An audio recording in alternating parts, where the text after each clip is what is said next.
fishing. Growing up on the water with fishing in their blood, Arey and Bryan Thrift have spent the last 10 years competing against the biggest names in professional bass fishing. Their success has landed them ranked among the top anglers in the world. If you're looking to become a better angler, then this show has all the answers. Join us and follow along to get actionable tips, tactics, and tried and true techniques directly from the pros. Welcome to Let's Talk Fish.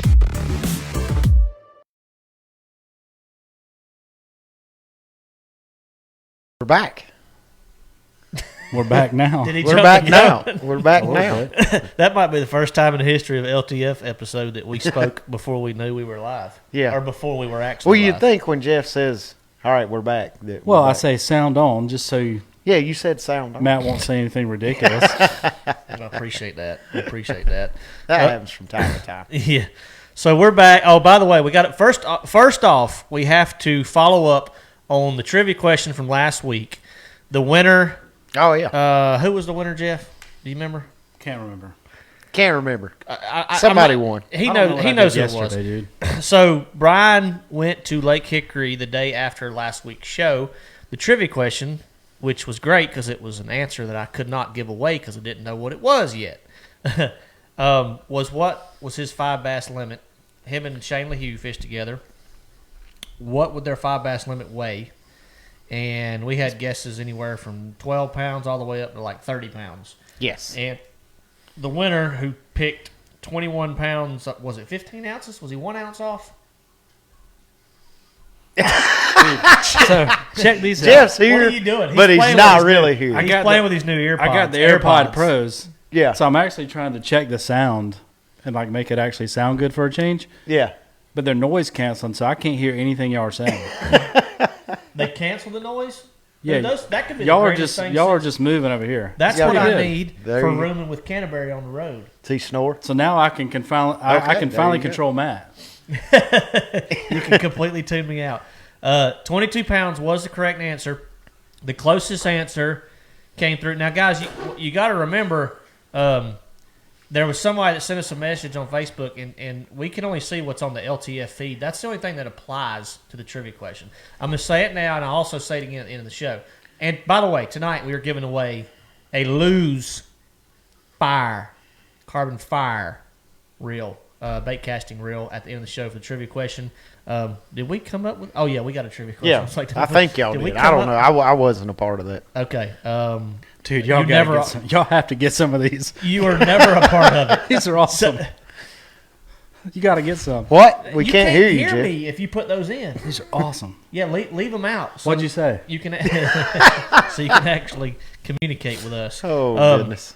Somebody sent us a message and they said, "Well, I picked 22 pounds even," and you might have, but if you did not answer on the LTF feed, it didn't count. Number one, and number two, we didn't see it. This show is shared. It's cross-posted on like 6 other pages. But if you want to be eligible for the LTF show Giveaway. LTF giveaway, thank you, Brian.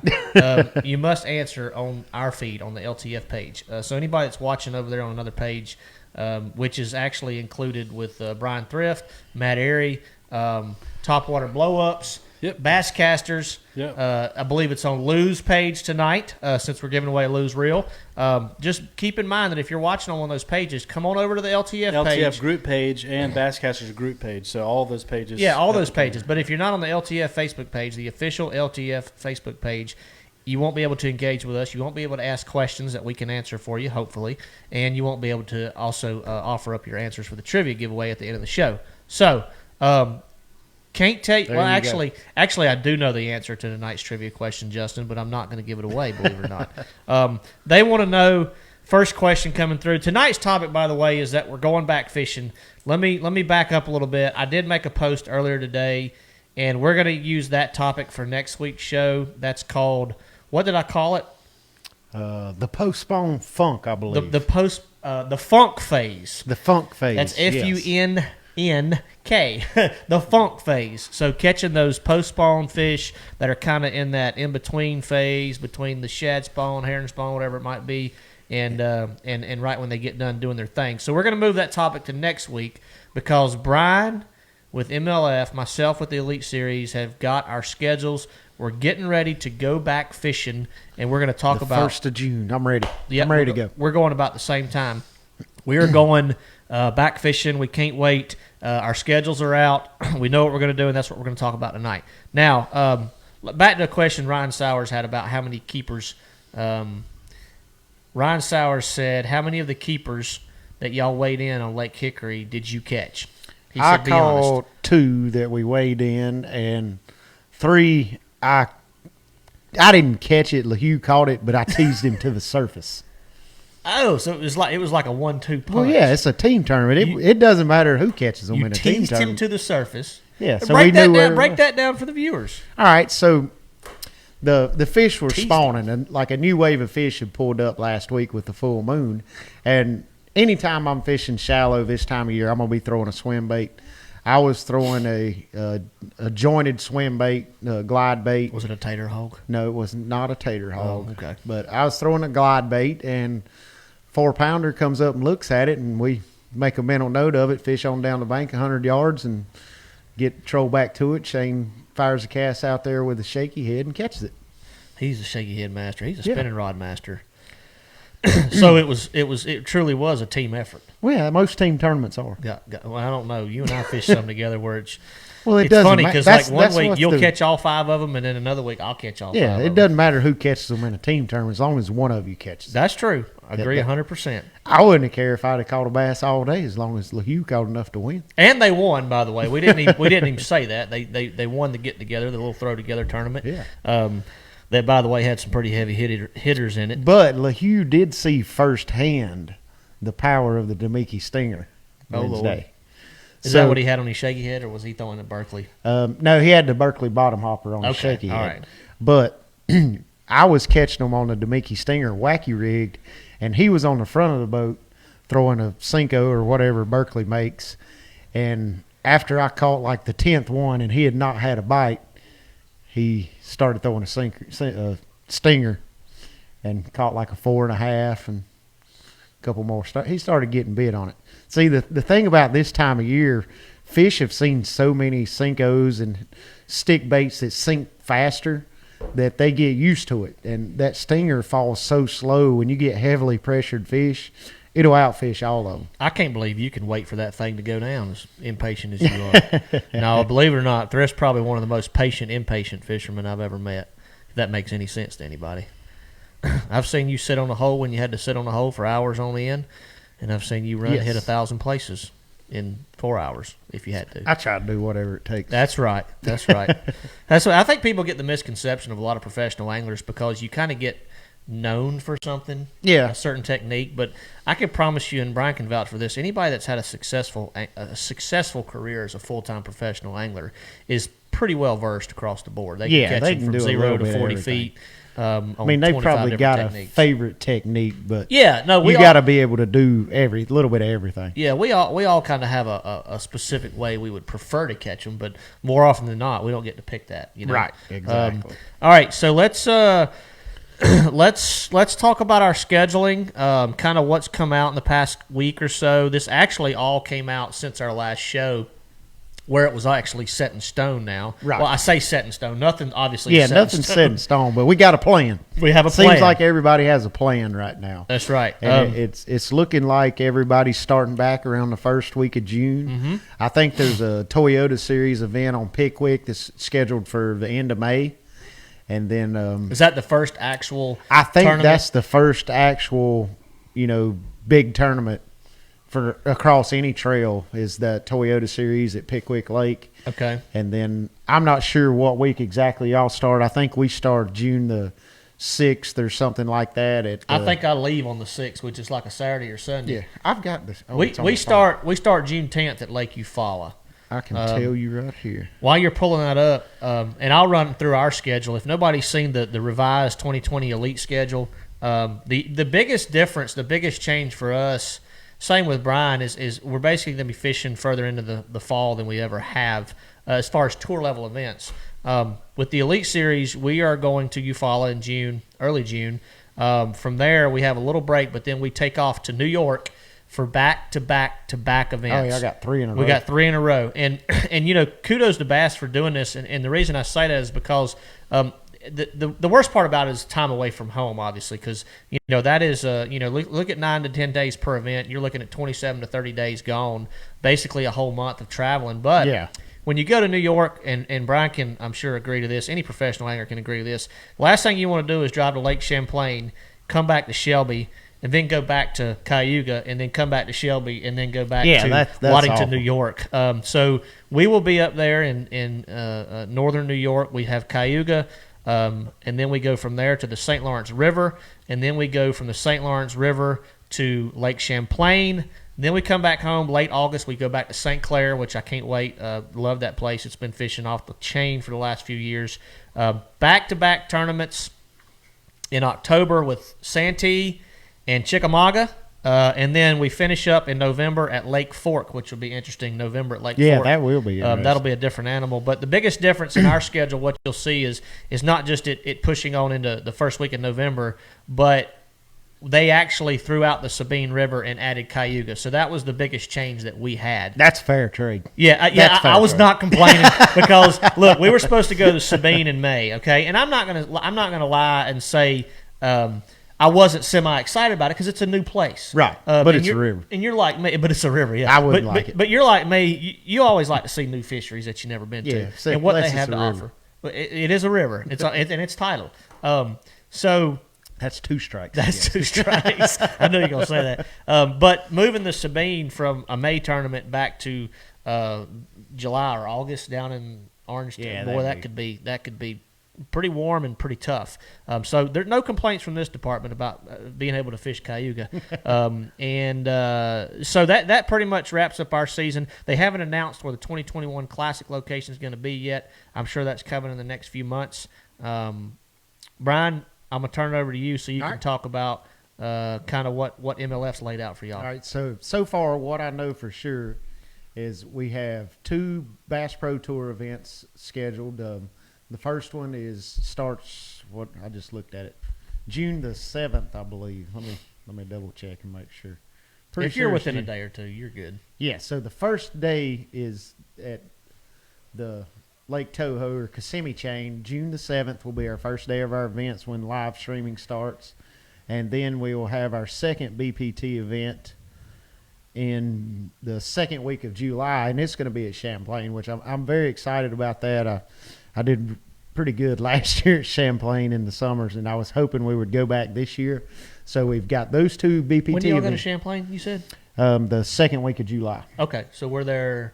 I think about it's a month later. Yeah, something like that. Right before y'all were there. Yeah, we're there at the very end of. It's our third. It would be our third tournament in New York. So it's the last. It's the last of July, 1st of August. Okay, there you go. So about a month later.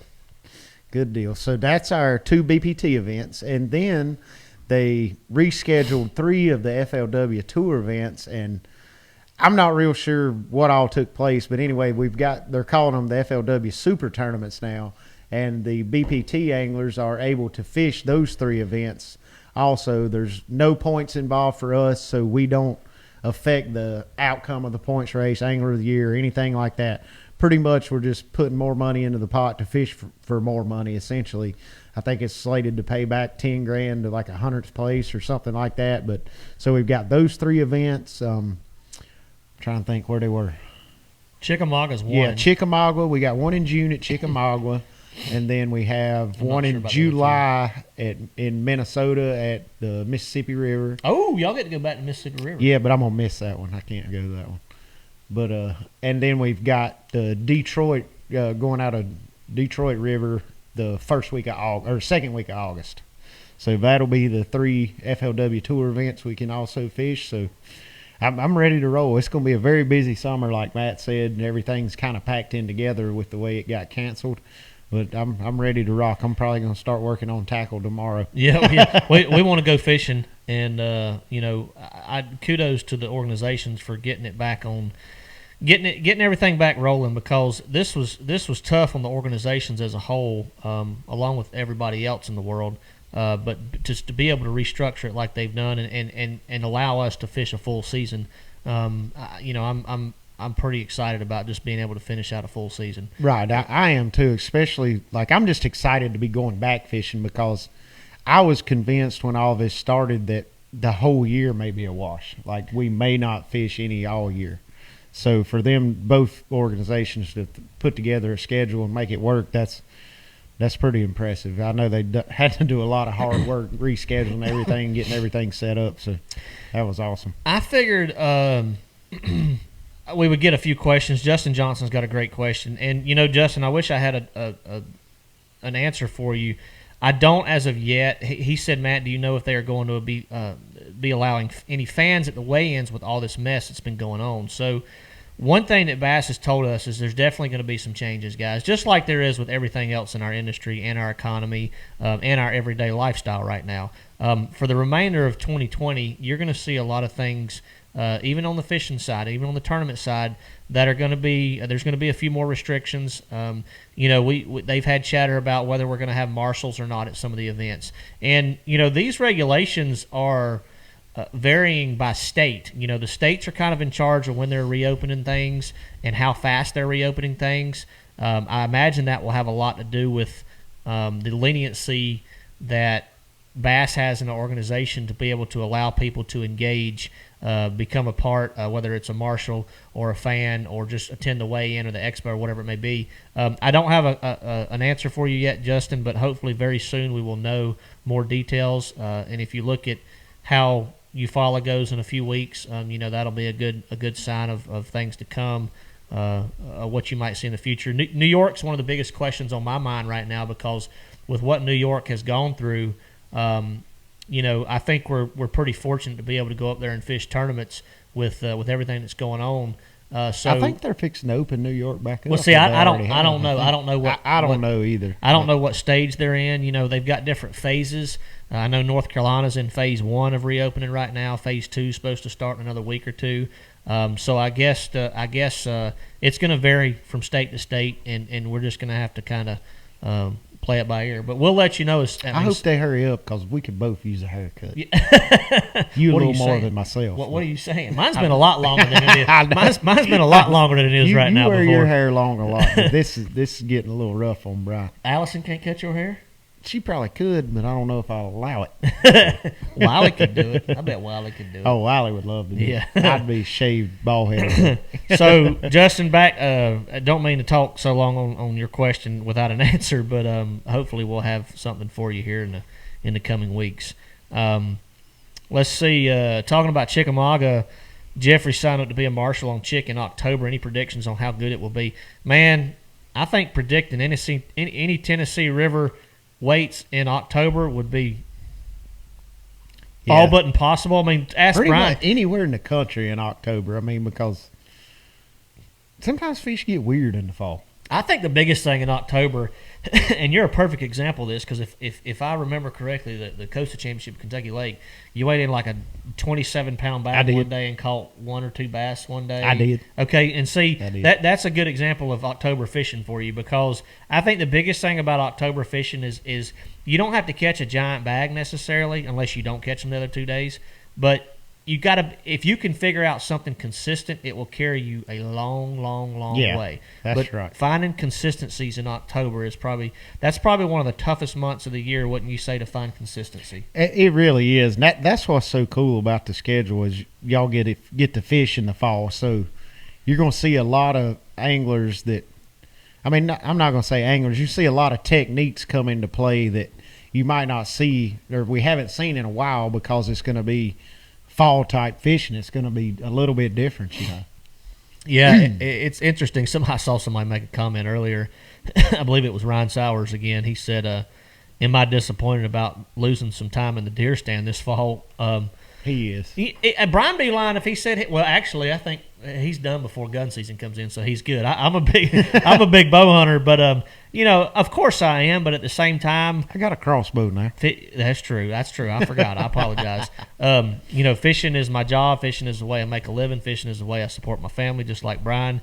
And if they tell me I got to fish through December until January 1st, and I'm going to do it. I'll be there and I'm going to do it. So that's it's just part of it. But I mean, this is. I'm not going to say once in a lifetime. It's once in my lifetime so far, and I'm not going to say we'll never see an instance like this again. We might, but I am excited, like Brian is, about fishing in the fall because it's something that, especially the fans, have never got to experience. They're having it in a long time, or a long time. Yeah, professional tour level events in October and November. Yeah. September some, yes. Even August a lot, but October, November can be very, very interesting months from a bass fishing perspective, and I think it's going to offer a lot of excitement to be a bass fishing fan, right? Because you're not going to be able to predict what's going to happen day to day.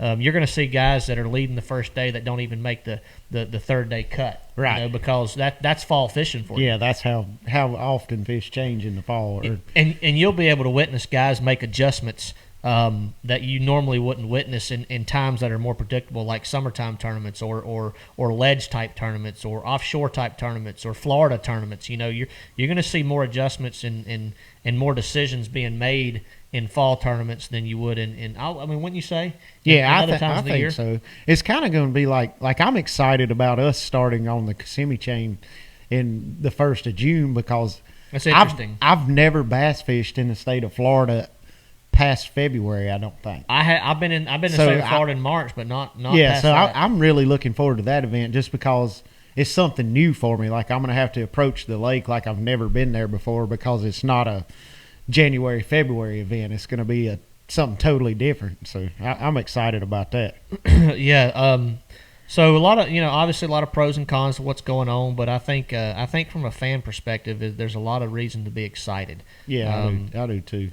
I mean, you've got a little taste of fall fishing as far as, I mean, not a major trail, but I mean the Toyota Series Championship. It's always in the fall and November and things like that. So there are events to follow, but there's never. I don't guess there's been a professional like top tier trail in the fall for some time, really. Not in October and November, not that I can remember. Right. I can't either. They might have had some Bassmaster like top 150s back in the day in October and things like that, but I'm talking about a long time ago. Ryan Sowers, I agree with you. The fish do stop biting as soon as I enter Florida. That is a fact. It's documented. So it really is. All right, let's see. Let's get into some questions. We're going to start taking questions now, guys. Don't forget our trivia question. At the end of the show, we're giving away a Lew's Carbon Fire reel right there. First time we've actually given away a reel on the show. I think it's first time we give away a reel. I think it is. I think it's the first time we've given away a reel on the show. So pretty cool. We'll start taking some questions now on the scheduling. And if you've got a question. Or anything. Yeah, or anything else. I think I seen a question a little bit ago. Somebody asked about the tournament me and LaHue fished Wednesday, how we were fishing the stinger at Hickory, at Lake Hickory. Oh, here it is. Mike Harris asked if I was wacky rigging it with an O-ring. I was not using an O-ring, Mike. I never use an O-ring, and it's just, to me, it's too time consuming. I'd rather just hook the bait through the middle of the worm, and that worm will slide up the line and get out of the way. So that's what I do. Ryan Shario, and you've talked about this, it's been a long time ago. What shaky head do you throw with your stinger? When I'm throwing a stinger on a shaky head, I use it's actually it's not homemade. Trying to think. Golly, I'm drawing like Catcher Lures makes it. It's just a 8 Jody ounce. Wright. Yep, Jody Wright makes it. Catcher Lures. It's just a 1/8 ounce shaky head with a 5/0 hook. I like to use a shaky head with a bigger hook when I throw the stinger because it's a little bit bigger body bait than something like, say, a trick worm or something like that, a little bigger body. So I like the bite of that 5/0 hook. So that's the one I use. It doesn't have a screw lock. You just thread it up on the head. It's got a little keeper on the head and stick the hook point back in the worm. But that 5/0 hook's the key when you're throwing that stinger on a shaky head.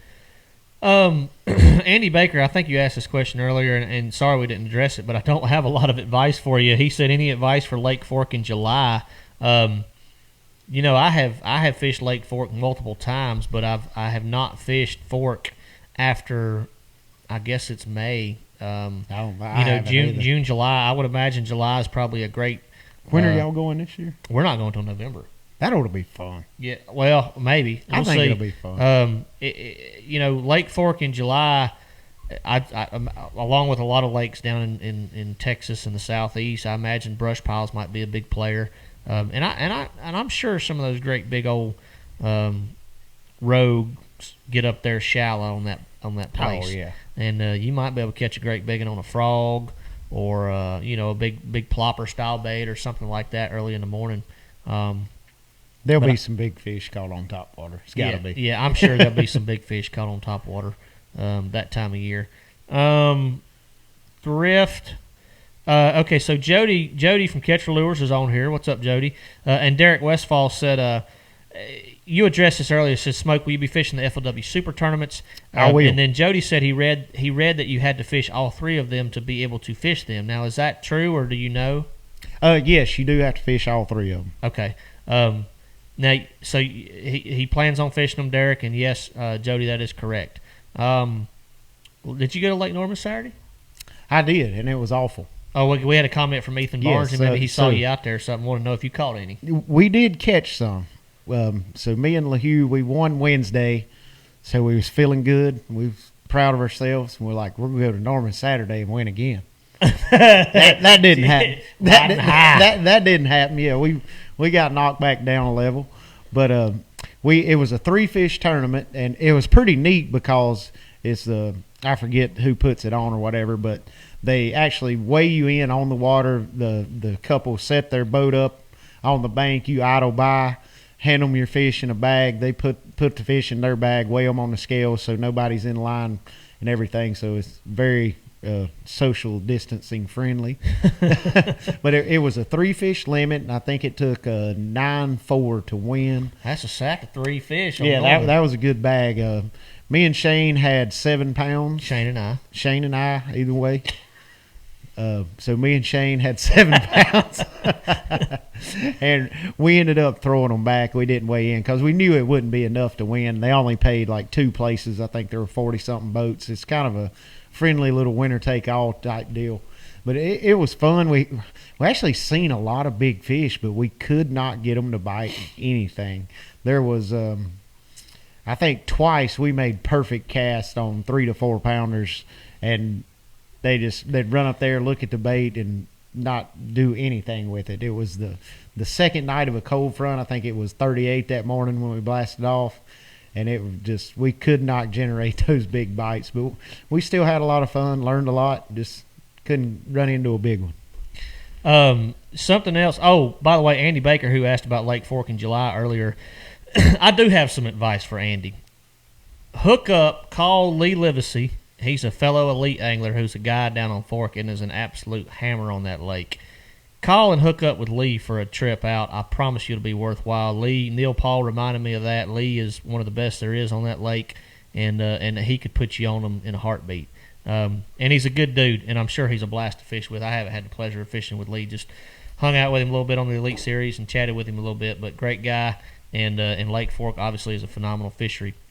Something else I wanted to touch on. So, Jeff, are you going to be able to put this link somewhere in the feed or anything? I'm putting it on the LTF page right now. What are we linking? Okay, what we're linking to, and what's it called? I'm sorry. The company. Huckleberry Apparel. Okay, Huckleberry Apparel, which I'm sponsored by AFCO. Brian's with Hook, but I wanted to plug them because they made a T-shirt that is benefiting Aaron Martins and his family through the sales. 50%. Sorry, I didn't tell you this. Jeff actually just I read me. 50% of the proceeds, if I'm not mistaken, are going to Aaron's family. Aaron, as you know, guys and gals, he's going through a tough time right now, battling some brain stuff, and he's already been through 2 surgeries. I don't know all the details. I just know that he's got a long road ahead of him, and he needs our thoughts and prayers and our support. So Jeff's going to put a link on a post on our LTF Facebook page to the website of the company that's actually selling these T-shirts to help raise money for Aaron and his family. So if you get a chance, go on there and purchase a T-shirt and help him out a little bit and keep him in your thoughts because he does have a tough battle ahead of him. Right. Ryan's asking another question about Hickory. Most All right. all y'all's fish came shallow, right? Yes, He asked. He wanted to know if you caught any deep. No, we never fished deep at all. Every fish we caught, we saw, whether it was on a bed or cruising or just up shallow under the dock float. I know I caught our biggest one. It was almost 7 on the stinger, and it was on a little place I usually see one setting at Lake Hickory. And we rolled down through here, and I talked to Shane out here. I was in the front of the boat at this time, and I told Shane, I was like, there used to always be a big one sitting right here. We pull up there. I fire my stinger over there. It's only like 3 feet deep, and sure enough, this one about this long swims up there to it. And I'm like, oh my God, Shane, look at that. He's coming over to it. And he kind of sat there for a second, and he nosed down, and I didn't think he bit it. And then he kind of swam off, and I said, dang it, he didn't eat it, look you. And then there my line started falling. So we caught Here's him. your sign. Yeah. So we got that one, and then there was another time there was Shane was back in the front of the boat, and he skipped a stinger under a shallow dock. And You had Shane throwing the stinger? oh yeah, Oh yeah. After I was wearing him out when he was throwing another stick bait, he started throwing a stinger. So anyway, he skipped a stinger under a little stick bait he was throwing. yes, another stick bait. Undisclosed. So he skipped a stinger Brian's under good at this, little ain't he? dock, and it's only like 3 feet deep. See, that's the thing when fish get in that kind of postponed deal where they're laying up under docks. Or just, Easy now. We got that topic. This is a well, hot topic for next week. People need to know this, and you see them laying up there like they're sunning. If you throw a lot of stick baits sink too fast, so if you skip it up there to them, it sinks out of their field of view and just gets below them too quick. But that stinger, you can skip it in there and kind of hold your rod up, and it'll just almost suspend and just barely sink down really slow. And a lot of those fish that are real lethargic will just run over there and pick it up. And that's how we caught our 2 biggest ones, was doing that. You did read the schedule correctly, Stephen, about our back-to-back-to-backs, all in New York in July, going into the first week of August. And I talked about that earlier in the show, but you can go to Bassmaster's website and see our schedule, our revised 2020 schedule. It's basically Cayuga, St. Lawrence River, and Champlain, all phenomenal fisheries. All going to be absolute slugfest, and you're going to see a lot of big brown fish. Well, Cayuga, you'll see a lot of big largemouth weighed in, too. Andy Baker, I think that you had a couple replies on who we were talking about at Lake Fork, but Lee Livesey, last name spelled Livesay, Livesay. Livesay. How do you know it's not live say? Well, because the way he pronounces his last name is Livesay. I've never talked to him. I don't know. But Lee, I'm not sure. I'm sure you can find Lee on social media. Actually, I follow him on Instagram and Facebook, so I know he's got pages there. I'm not sure if he's got a guide page or not. I'm sure he does. But yes, check out Lee. He's a good dude. All right, let's see. Justin Johnson's wanting your coordinates for No, where he wants can't the have coordinates, that and I know what he wants the coordinates for the place you always see a big one this time of year. Yeah. No, can't have that. The name of the company that makes the shaky head that BF throws. What's BF? Best Fisherman? I have no idea. I think he meant BT. But Probably.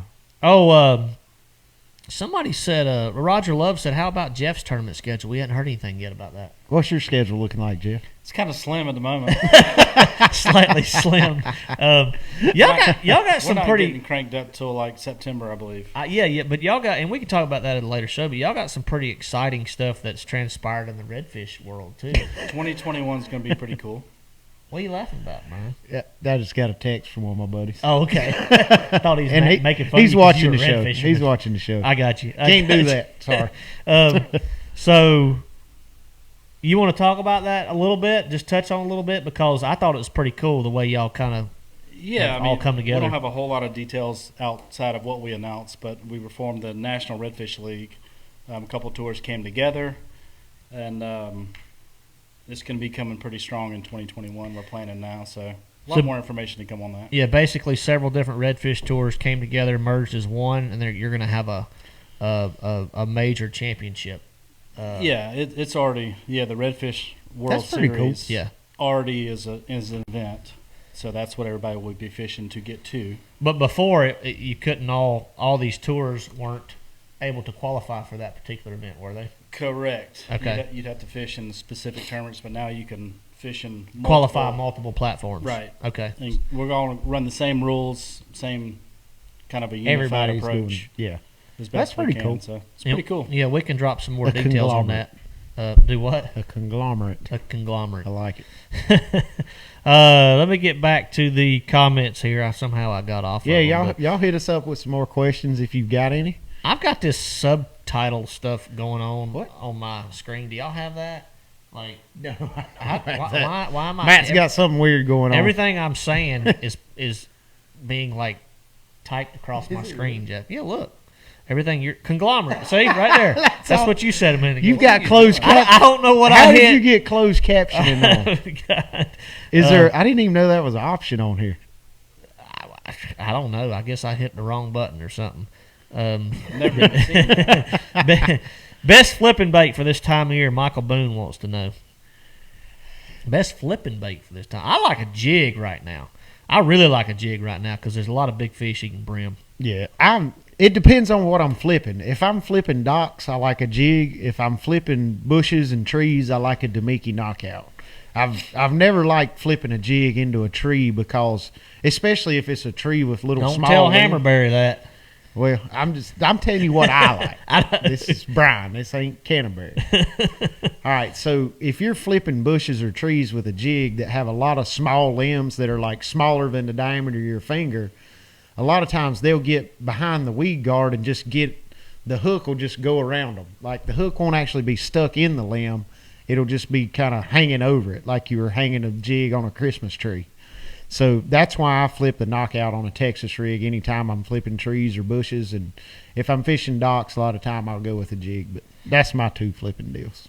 So the closed captioning, It's not on mine. It's James everybody. Wagner, it's only on my feed, but other people are saying The feed on they're your page? seeing it on the Facebook page. Yeah. Which is even weirder. And James Wagner said the closed caption is having a real hard time translating the Southern dialect. Like I want it on mine because I want to see it translate. Dude, I've been watching it and I've been kind of giggling, inside because of how it is translating some of the things that we're saying. I'm sure it has absolutely zero. I don't have it on mine, so that's good. I don't see it either. I haven't done an update on Facebook in a while, so maybe that's why. Comment with a thumbs up if it's on your feed. I want to see how many people's feed it's on. Yeah, this is weird. We've never seen anything like this before. Clyde Baldwin wants to know what line do we use for jigs, pound test and type. We're both pretty similar. It's P-line tactical fluorocarbon. Yep. 100% of the time for me. 100% of the time for myself as well. And as small as 15, but most of the time 17 to 20. Well, the tactical is only 15 and 20.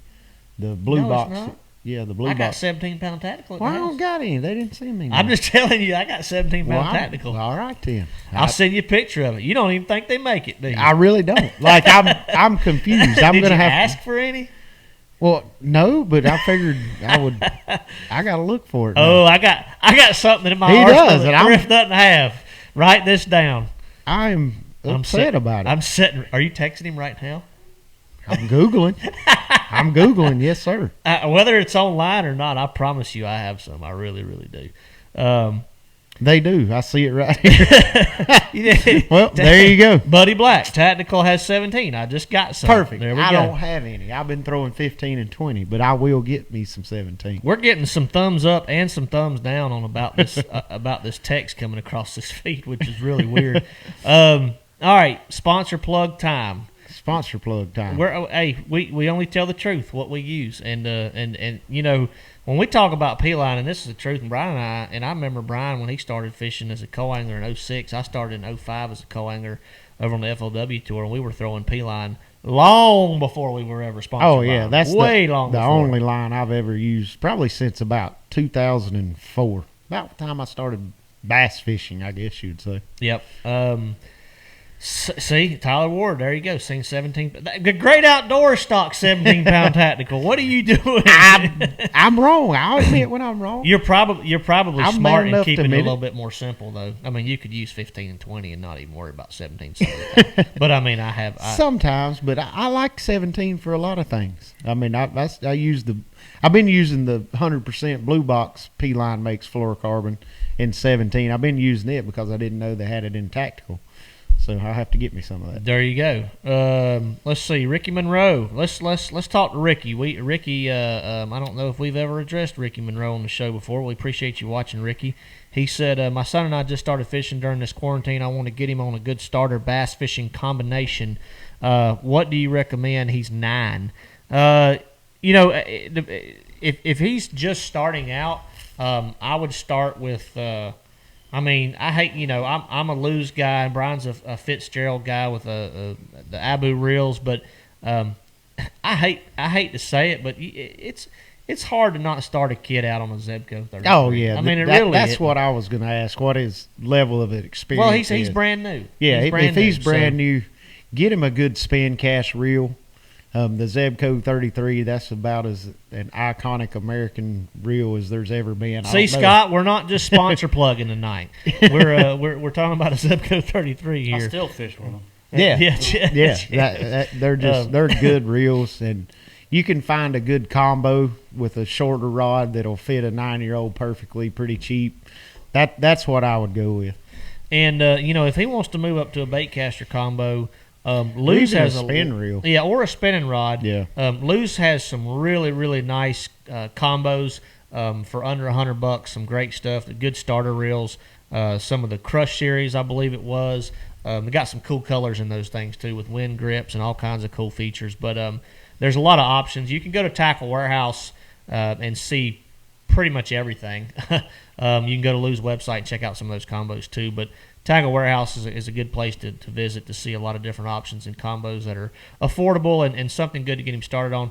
I got started on a bait caster, I guess, when I was probably 8 or 9 or 10 years old, and it was a little. You got started way earlier than I did. It was a pistol grip. It was a pistol grip, like 6-foot heavy action rod with a. I can't remember. It was a Bantam, Shimano Bantam, maybe. I have no bait idea. casting reel, and it was actually. Oh yeah, I remember that. It was actually a low profile, considered was a low it Shimano profile. or Quantum?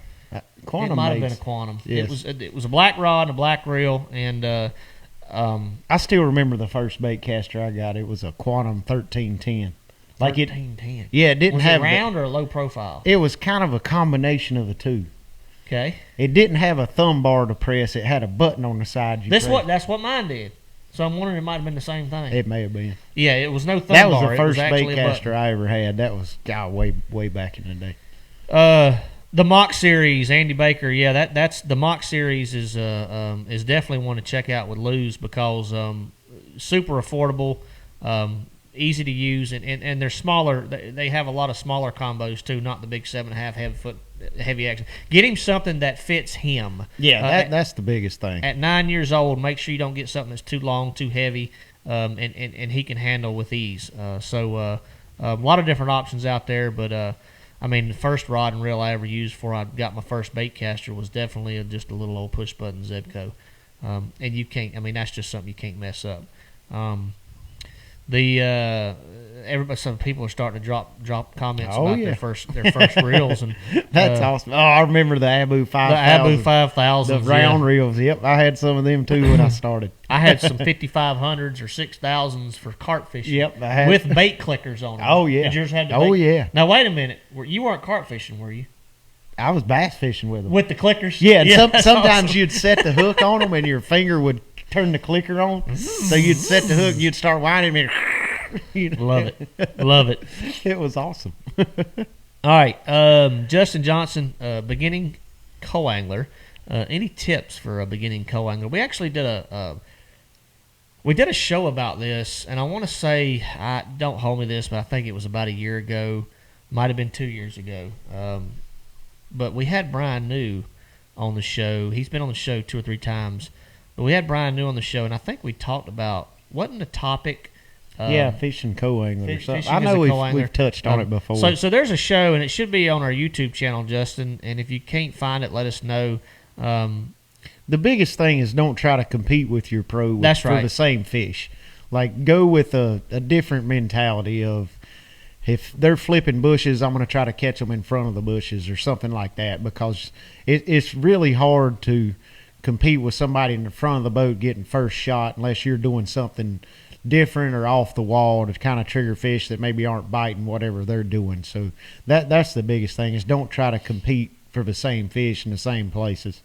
If you can, sometimes there's no way around it, and then you just kind of got to go finesse fishing and hope for the best. It's funny that Scott Fail said Woo Dave still skips with them. He's talking about the spin cast. The spin cast. I'm telling you, so I don't know if I've ever told you this, Brian. So when I was fishing as a co-angler with FLW back in 05, 06, I went and fished, you remember the FLW series events? Oh, yeah. Went and fished an FLW series event that was on Old Hickory Lake. I was fishing as a co-angler. And, I remember that, because me and you actually fished Old Hickory as soon as that was over. That's I was right, there for that's the Federation tournament. Yep. You remember how big the first bass I caught the day we went was? I remember that you hooked like a 50-pound catfish on a custom crankbait. Yeah, I did. You remember but that? then I caught like a 6.5-pound bass. I do remember that. And you said you would have won if you were in the tournament. I don't remember that. Yes, I remember you saying I finished like 5th or 6th as a co-angler in that tournament, but I think I zeroed one day. That's how tough it was. Yeah.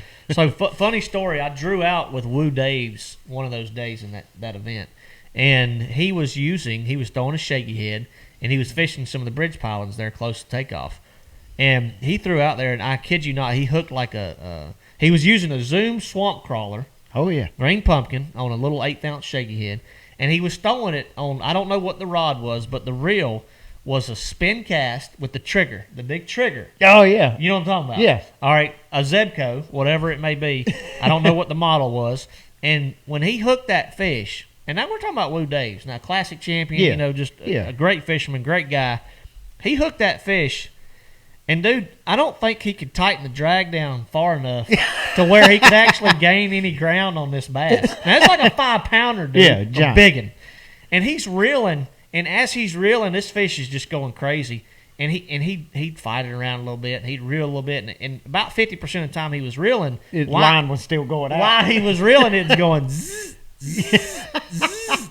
And I'm back there going, this is the longest fight I've ever seen in my life. And he landed it, he waded in, and he did really well in that tournament, by the way. I would say so. But that's one of the fondest memories I have as a co-angler. So That's awesome. It's funny when I saw that comment from Scott. I do that with spinning rods a lot. Do you ever do that? I try not to. Well, I try not to. I mean, you mean whine when you're not gaining any ground? Yeah, it always happens after I catch a big one, and I'll have my drag set to where it barely slips on a hook set, where I get a good hook set, and then I'll back it off as I'm fighting a fish if it's a big one. And every time I catch a big one on a spinning rod, I forget to tighten my drag back down.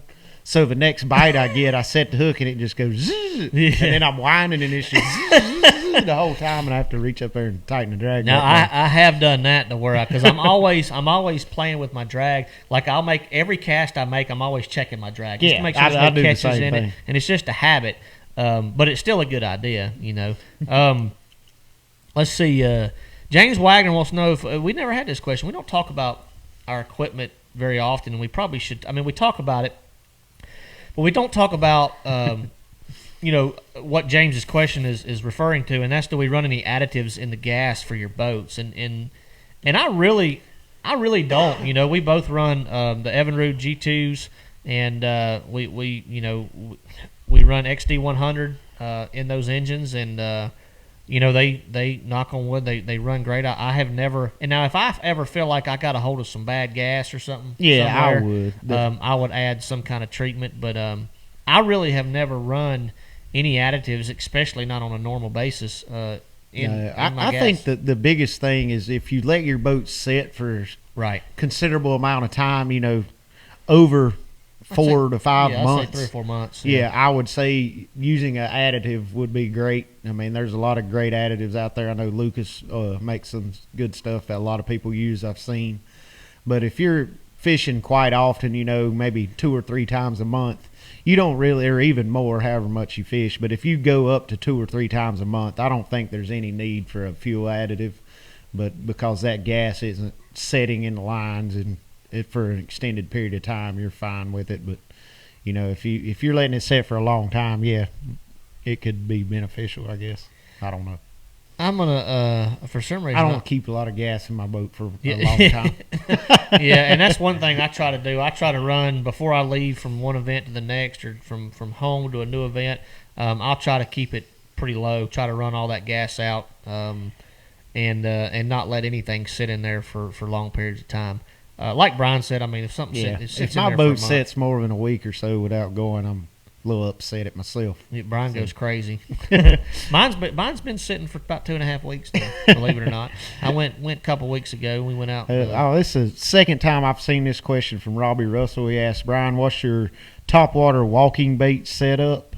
My setup when I'm throwing a walking bait, I always use a Fitzgerald frog rod, and I guess that's kind of odd to be throwing a walking bait on a frog rod, but that frog rod is such an all-purpose rod for me. I use it for a lot of different techniques.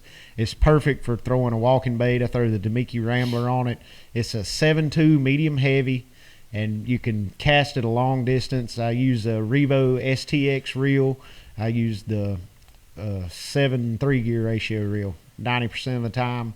Throw 17 to 20 pound P-line topwater line, and that's my setup. Yeah, and we talked about that in a couple shows Yeah. prior as far as our topwater setups, and I'm real similar in walking baits. I'm using a Lew's Custom Pro 7.3. It's called a Magnum hammer, but it's like a medium heavy rod. So very similar setups for walking baits. The only time I go down to something like a 7-foot medium or a 7-foot medium heavy is when there's a few small walking baits, like really lightweight walking baits that I've downsized my combo a little bit but overall it's that 7.3 for me. Yeah, and that's the same. The only time I go to a higher gear ratio reel is if I'm throwing a big walking bait like a pencil popper of some sort. I'll boost up to the Revo Rocket, something that I can wind it really fast because you can throw it so far, and especially if you're chasing schooling fish, because nothing worse than making a bomb cast at schooling fish and it being a bad cast, or as soon as the bait hits the water, they start schooling on the other side of the boat, and you got to wind it in really fast. That's a situation where that Revo Rocket could really come in handy on a walking bait. So something to think about there if you're around schooling fish. You need to get up to date on your pest control. No apparently, kidding. according to Bradley Willis. Brad's dogging you out. Said you won't respond to him. He texted me, and I told him whenever, and he ain't showed up yet. So Ooh. Oh, back back at at you, you, Bradley. All right, let's see. Jeff Davis said, I'm fishing sunline, flipping line, 30-pound for flipping here on... he's done called me out. I got to check this out. Here on Toledo Bend. I break the line on a hook set. I'm using a Palomar knot. Can you tell me where I'm going wrong? Sure, Jeff. You need to be using P-line. No. But in all seriousness, well, I use a Palomar a lot. If you're breaking off on 30-pound, be careful because... and I'm not familiar with the sunline flipping line. I don't know if that's braid or if that's fluoro or what that is. But if it's fluoro, you got to be real careful with those Palomars to make sure that when you cinch that knot down, you don't burn that line. Make sure you get it good and moist, and make sure when you pull that knot to cinch it down on the eye of the hook, make sure you go really slow, because if you put any kind of kink or burn on that line, you're increasing your chances of breaking off every single time. I'm not sure if that line is braid or fluoro. Yeah, I have no idea either. But you could switch over to some 20-pound P-line tactical and probably not have that issue anymore. I wasn't going to say it, but good job, Matt. Just saying. Just saying. Just gonna put that out. And it was a buy one get one free. I think that's ended recently, but they do that every year. Yeah, Mine does for that the last about 2 every year. years they've run the BOGO the whole month of April, but yes, it is 13 days past due. And hey, I'd be lying if I said, in the past, if I kept breaking fish off on one specific type of line, I would always change to another one. and it's possible you got a bad spool of line. That's true too. I've had that happen before. It's been a while, but it's possible to just get a spool that wasn't however they make line, it wasn't done properly, and it's just a bad spool. And one thing, you don't never know when some of these spools of line, if you do get a bad spool, How'd that translate? what happened? You don't never know. You're funny. When you store your line, making fun of me, I'm guilty of this, and we've all been guilty of this as fishermen. But when you store your line, make sure it's in a consistent temperature controlled environment, because if you get it up in an attic somewhere where it's 110 degrees and you put it down in your basement where it's 60 degrees, and then you put it in your house where it's 70 degrees, and then you move it outside in the sun, just keep it consistent, because that can damage line over time. So be sure to store it somewhere that it's protected, so to speak. That's something I always do too. Especially, I'm very conscious of it as much as we travel. I never leave my line in my vehicle. I always carry it in the house or wherever we're staying, so it's not in a truck getting baked at 120 degrees during the summertime and stuff like that. Which I don't know that matters, because it's laying on the deck of your boat when you're fishing with it with the 100-degree sun shining on it. But in my head, it matters. Ryan Sowers, I did see this question earlier, Ryan. He wants to know about line diameter, and he said, does it really matter? Those diameters, I know some companies will market their diameter for various reasons, but when you're talking about a 15-pound of whatever this line versus a 15-pound of whatever this line, those diameters might vary a little bit, but I don't feel like personally it makes a huge impact on the effect that line has on fishing overall. Do you, Brian? I mean, the diameters can be. I mean, I'm talking about if you're talking about like a 15-pound P-line tactical fluorocarbon versus a let's just say a 15-pound Berkeley Vanish fluorocarbon. Those diameters are so close together most of the time that I don't feel like that has a negative or positive effect. Smaller diameter, obviously. Oh, okay. I misunderstood the question. So basically, he's just asking about how much do you think. Okay. Does the line diameter matter when choosing what line you're using? Okay, I was thinking you were talking about choosing like what type of bait you were throwing with the line, and then I was going to say yes, line diameter makes a huge difference. But I might be misinterpreting. I don't the question. know. We'll go. You explain it. You were thinking. You interpret it the other way. I'm going to interpret it by you're talking about does line diameter matter when choosing what line you're throwing versus what bait you're throwing, and it makes a huge difference then, especially if you're cranking, throwing a jerk bait, anything like that. The heavier pound test, obviously the bigger diameter it's going to be, and the diameter of that line is what kind of controls the depth of a crankbait. I mean, you could take any crankbait, throw it on a 20-pound line, and it's not going to run but half the depth it's supposed to run, just because the line diameter is so much bigger. But you drop down to a 12-pound, and that smaller diameter lets that bait get deeper because there's less drag when the line's going through the water. So line diameter does play a huge role versus the bait you're throwing and what situation you're using it in. So, and it's definitely something to pay attention to, because and if you look at a lot of line companies, if you're comparing line, some companies will they'll have a 20-pound line, and they'll brag that its breaking strength is at 30-something pounds. And if you look at the line diameter, it'll be way bigger than anybody else's 20-pound fluorocarbon. So they're essentially just taking a heavier pound line and labeling it 20. And people always talk about, well, this line's so strong. And then you look at the line diameter and you're like, yeah, because it's twice the size of this other 20-pound line. So you just got to pay attention to that and make sure the line diameter is the correct size for what you want your bait to do. It's like them boys back in the day used to take them 17-foot fiberglass bass boats and put 200s on them and label them 150s. Right, exactly. So they'd be legal. Yes, exactly. They'd pass the Coast Guard approval sticker on the inside of the boat, and they wouldn't get a ticket. And those suckers would go down the lake chime walking about 75 miles an hour and like to kill themselves. All right, so let's. We got time for a few more questions. We've talked about this one time before. I know it's been a little while, but Travis has got a question here, and I don't really have. I don't know exactly. He wants to know the shelf life on fluorocarbon, if it's temperature controlled, hung up somewhere. How long? I gotta think it's got a pretty long lifespan. I would say I'd still use it after a year or so, wouldn't you? I'd use it a couple years. As long as it was still in a controlled. Yeah, and even then, like if it's got a lot of memory where it's set for a couple of years, you can spool a reel up and tie one end off, let out 50 yards of line, and just stretch it, and you'll take the memory out. But I would say it would be good for a long, long time. I've never let any sit that long, so I don't know. Tom Skidmore was asking my thoughts on Titan Tungsten. I don't know if you have a specific question about their products or anything like that. I've been using them for about a year now. There's a lot of different guys using them now.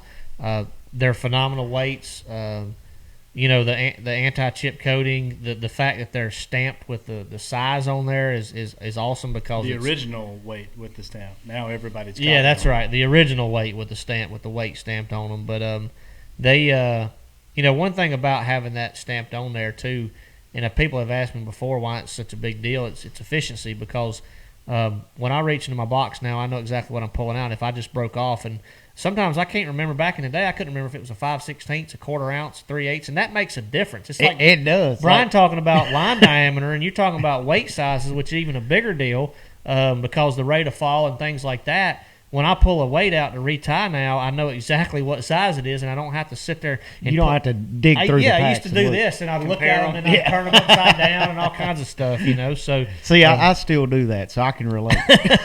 Well, we need to get you some Titan Tungsten then. I've never been given any. I'll try. We will get you hooked up. When are we going to have Hank on the show again? I don't know, Eric. We'll have to do that again soon. I'm sure he'll be back down. Speaking of somebody on the show, I just flipped over. My Instagram came on just to see if I was checking comments on there, see if any questions. Yep. And old Bobby showed up. Bobby who? Fat Cat. Oh, Bobby. Fat Cat's on there, huh? I thought about it. We need to have a Bobby on the show. We need to get Fat Cat down here. Yeah, there ain't no doubt about that. Brandon, he talked about how he caught him on Lake Hickory earlier in the show. Brandon must have missed that. But Wacky Rig Stinger. Bondi baits. Do any of you use Bondi baits? If not, will you use them in Detroit? What is Bondi baits? Do you know what Bondi I baits don't know what they are. I might have to look at that. Apparently, I need to check them out, Scott. But no, I'm not I'm not familiar with Bondi baits, to be honest with you. Certain weight that we prefer with jigs. Man, I tell you what. I've used quarters and 3/8 and all that, and 5/8 and 3/4, and if you're just talking about a regular old casting jig, it's probably a half ounce, like 80% of the time for me.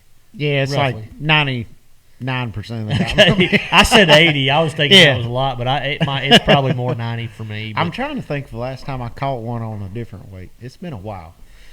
It's just so versatile. You can fish it from 20 feet to 2 inches, and a half ounce. Half ounce covers a lot of different area when you're talking about jig fishing. All right, so I know we're at an hour.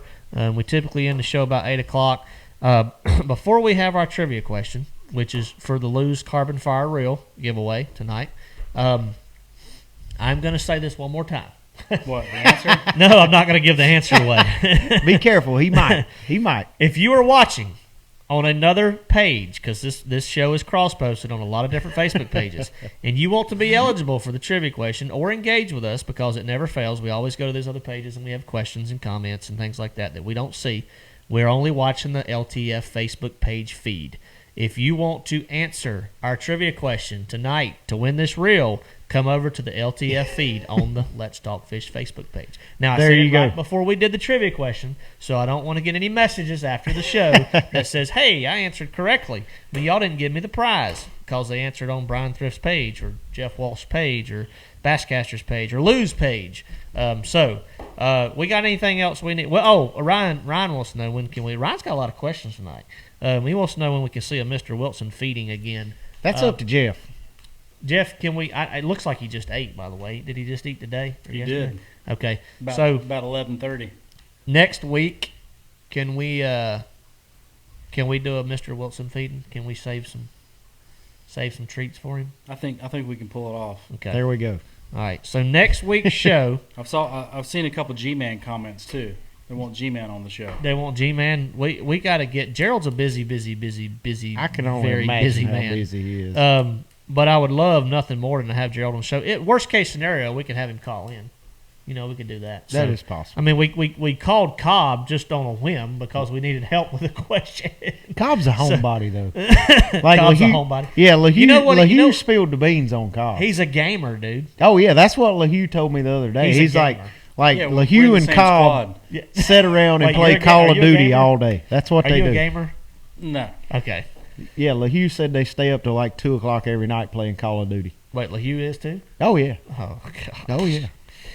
Lord have mercy. I ain't picking on about it. I mean, if that's what you like, that's what you like. Let's good try, Derek. He said, "Let's get to the answer, Matt." All right. So, how did we decide we were gonna? You're gonna ask the question, and they're gonna provide the answers. But we had. To, Did you get that? I get that. How You are understand we? how that works? How are we gonna round this off? To the nearest 1,000. All right. So, here we go. This is for the Lose Carbon Fire Reel, boys and girls. The answer needs to be rounded off to the nearest 1,000. Okay. Here we go. I need to know how many total podcast downloads that the LTF show has. How many total podcast downloads? Now, this is not for the last week. This is total. Since August 22nd, 2017. Yep. So There you go. basically over 2 years. Yeah. Jeez, really? Yeah. We've been Oh, doing yeah. this that Over long? 2 years. We've done a lot of shows. How many total podcasts? Well, this is about 90 shows. What? Oh, LTF 92 is what we're on. So 92 shows. Ooh, that's pretty good. 92 shows. We need to know how many total podcast downloads does LTF have. Dang. This is total, y'all. We're getting hit. Like I'm seeing like 3,000, 2,000. Total podcast downloads since the show's inception. We've had 92 episodes. So I need the total number of podcast downloads rounded off to the nearest 1,000. There you go. And I told y'all this is going to take a really, really long time. We'll have to start giving some hints here in a little bit. But this is for the Lose. Thank you, Tim Carbon Cole. Fire Reel. 2.7 million. 2.6. Hey, it's close. That's We close. ain't quite there, but with y'all's help, we can be there. I'm gonna answer some questions while everybody's doing this. You do that. Warren Beard asked, what size spinner reels do we use? And Matt and myself have both talked about this not very long ago. Yeah, but a couple shows ago. yeah, man. we're both kind of on the 30 size reels. I use 2.7 million. I like it, Tim Cole. so I use the Revo Premier, Premier 30, and I think Matt said he used a 30 size reel in the Lose as well. 25. 25. Yeah, I use 2500. So I use just a little bigger spool. And to me, it's the perfect size. Even throwing light stuff, it works really good. All right. Have we got anybody close yet? You know, we had a question though about we had a question about the question. Okay. Derek Westfall wants to know on all platforms. That is on all podcast platforms. So that's like Stitcher It's and like- iTunes and Yeah, it's probably on 6 or 8. How much different is it? I don't platforms. even know. yeah. This is the answer. Well, rounded off to the Right here. nearest 1,000. No, actually, it would be that. Okay. Let me see. Yes, 'Cause you're it's- correct. Okay. Okay. I wrote that. That's not right. So we're getting some. We've got anywhere from 144 from Smith Harden all the way up to 2.7 million. This is why I said It's this. somewhere in there. It's between those. That's your first hint. That's a good idea. What? Your dad, Mr. Arey, says we should have a 100th show celebration when we do our 100th show. We definitely should. We definitely got to do We that. have 8 more episodes That's a good idea. to get to Robert. 100. And thanks, Dad. Appreciate it. Very good idea. We'll have some kind of special giveaway. We We definitely need a special guest. yeah, we need definitely need a special guest. we if need a not special multiples. How many can we? I mean, How about a live studio audience? We'll rent on like all a live studio audience. I it'd like be it. like a like Friends or something. Like where it is a sitcom. Every Brian- time- we just don't Brian have the audience. yeah, That'd be we awesome. could always get Mullet Baby back. He'll always come watch the show. Yeah. That's true. Maybe we need him live playing drums. Oh yeah. What's the band? What's his band name? Come on, what's Mullet Baby's band name? I I don't know. don't know either. I don't know He's either. got it. CC Rock Train, baby. There you go, CC He's got it Rock tattooed Train. on his arm. I should That's know. true. See it all the time. We're gonna have to start dropping some hints. So, I because see something that's close. yeah, This might take a while though. yeah, this is rounded off to the this is nearest gonna take 1,000. I'm gonna find some more good questions to answer. All right, you do that. And William Jackson's got one. Have you ever used 5 Magnum spoons on an Alabama rig? I have I not. got a winner. Are you serious? Oh, we got a winner. Where? Nope, not that one. Hang on. Oh, we got a winner. Wait, never mind. Hang on. Yeah, right. No, I did. I don't see it.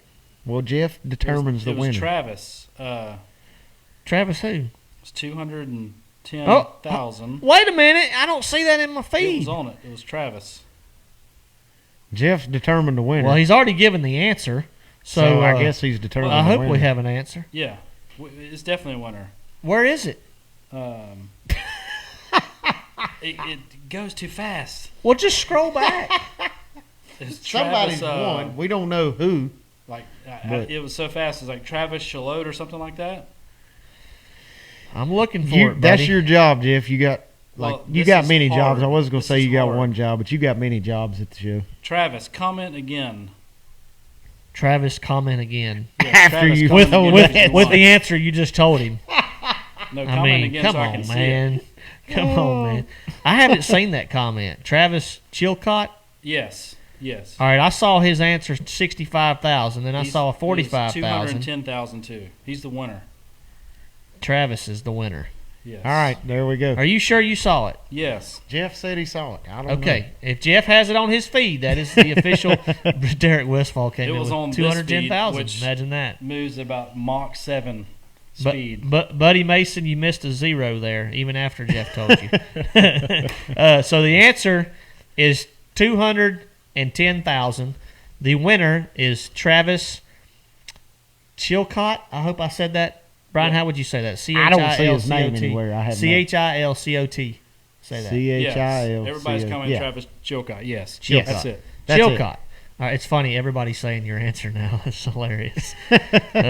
We always get that. Matt Waldron, we apologize. He said, I guess Yeah, we just 210,000 a while ago. Do things our own way over We, here. yeah, we can Now only everybody's commenting 210,000. we only can award the first one that comes through our feed. If it comes through your feed before it comes through our feed, we can't handle.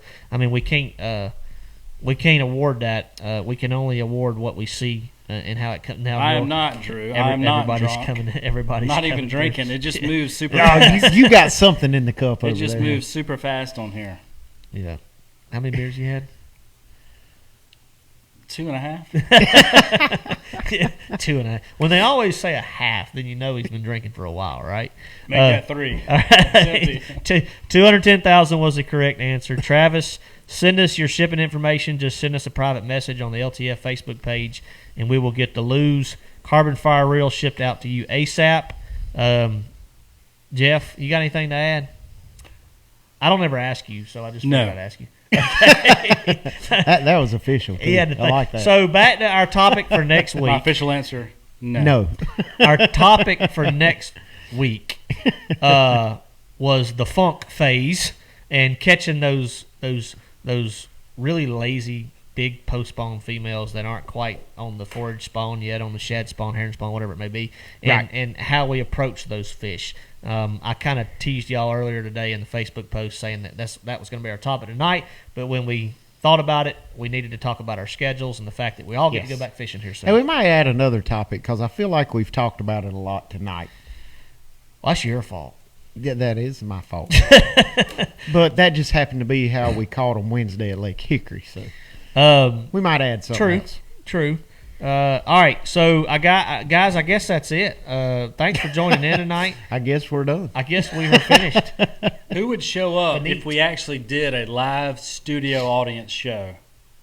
That would be cool. Oh, you mean we could invite? Let's just invite the viewers and the fans and see how That's many what I'm people. saying, like- now wait a minute. Just comment I'm in if you would We actually can figure show up. something out. We can figure something We out. have Live studio before audience. you jump the gun on this. Now I know we have 8 more, and it's probably going to be more like 12 weeks before. Well, we hit our don't have 100th to show. actually do it on the actual 100th Yeah, show. it doesn't have to be that show. I'm talking any show. If we had a special show with Yeah. a live studio audience Because with obviously all of your us, wife and maybe works somewhere a we couple may special could get a guests. grounds to. No, I was more concerned about the social distancing stuff and Well, things yeah. like No, that. we won't so go We'll, there. we'll do That. it way after that. Yeah, we'll do it way after Okay, that. just Next making week. sure we don't want to break any laws. At least we'll wait till next week for sure. That would be cool. Hey, can we get Mr. Wilson a special treat for next week instead of just his If they have it. normal goldfish? If they have it. Okay. All right, we will do our best. Ryan, a couple other Or guys let's that just, were asking. instead of getting him feeder goldfish, let's just buy him like 2 or 3 of the big goldfish. We tried that one time. We did You a don't remember mouse. that? We did I a don't. mouse once before. That yeah. didn't I go remember too the well. mouse. We can't. What We got to happened? be careful what size of. All right, we'll of talk about prey that. we You put don't in remember there. when Drew was here? Oh, yeah. Yeah. I remember. Oh yeah, I forgot about that. Yep.